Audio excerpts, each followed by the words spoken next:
Now, the French and Indian War is also known as the Seven Years' War. We'll explain that as we go along. Um, but there is a history of conflict breaking out, small skirmishes, especially in the West, between the British and the French throughout the colonialization period. But by the time you get to 1740s and 1750s, these empires are expanding, and we're starting to get into the possible conflicts that you would have seen back in Europe, right? For example, if Britain wanted to expand where France is, then there would be a fight. At this point, the colonial claims of Britain and France are now getting close to each other. So anytime someone from Britain moved into French territory, that is the possible start of a conflict, and that is what is going to happen. In 1754, people, largely from the Virginia area, had moved over the Appalachian Mountains into the Ohio Valley. The Ohio Valley, heavily populated by Native Americans, many of which have been pushed already by the British to the west, but there's also a heavy French presence. And so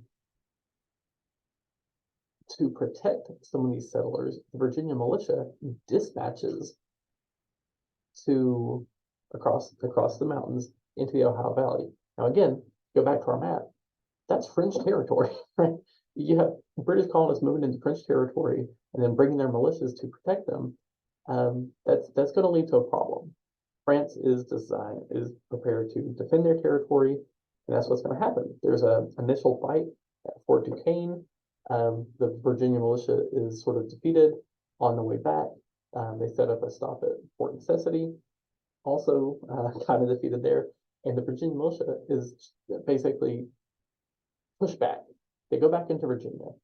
But this is going to sort of highlight some of the problems that are taking place between the colonies and Great Britain. For example, the Albany Plan would have had one colonial body of government that would have been designed to, send people if they all agreed to help with this issue. But the Virginia colony looked to Virginia for that, and like the Massachusetts colony wouldn't have sent somebody to do that. Now, this is where Parliament comes in. This becomes a Parliament issue. Parliament is going to start sort of stepping in here, and as Parliament increases their presence, then it's going to become something the colonists hadn't been used to, and that's going to lead to some issues.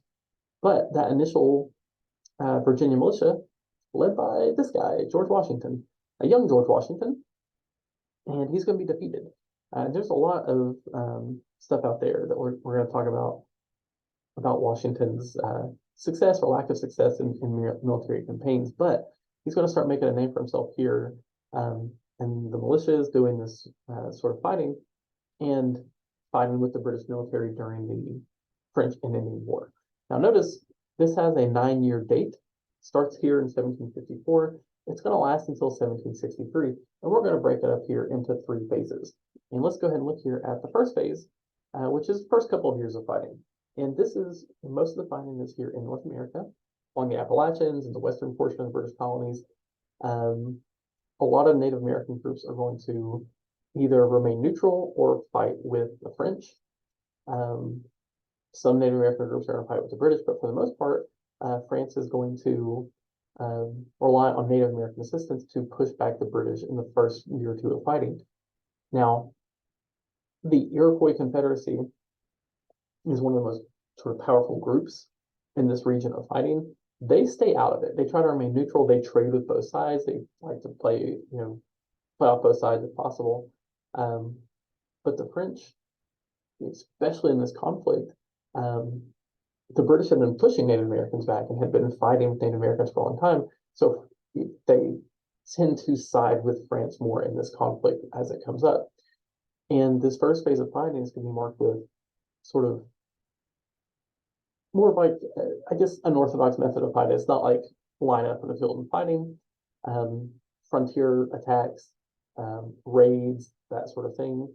The British that were moving over here are basically under constant attack, and ultimately within the first year or two, a lot of the British kind of moved back into the confines of the British colony. This conflict is going to make it apparent how inexperienced the colonial militias are in fighting against European powers.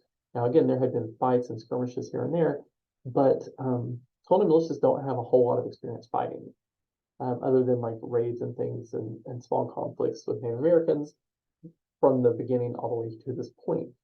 And this is going to lead to some of the problems with Great Britain going forward. As Britain starts to step their involvement into the war, there's going to be, for lack of a better word, resentment on the side of the British for having to get involved. And there's going to be resentment from the colonists on seeing the British involved throughout the war. We're going to look at part 2 and 3 in the aftermath here in a separate video.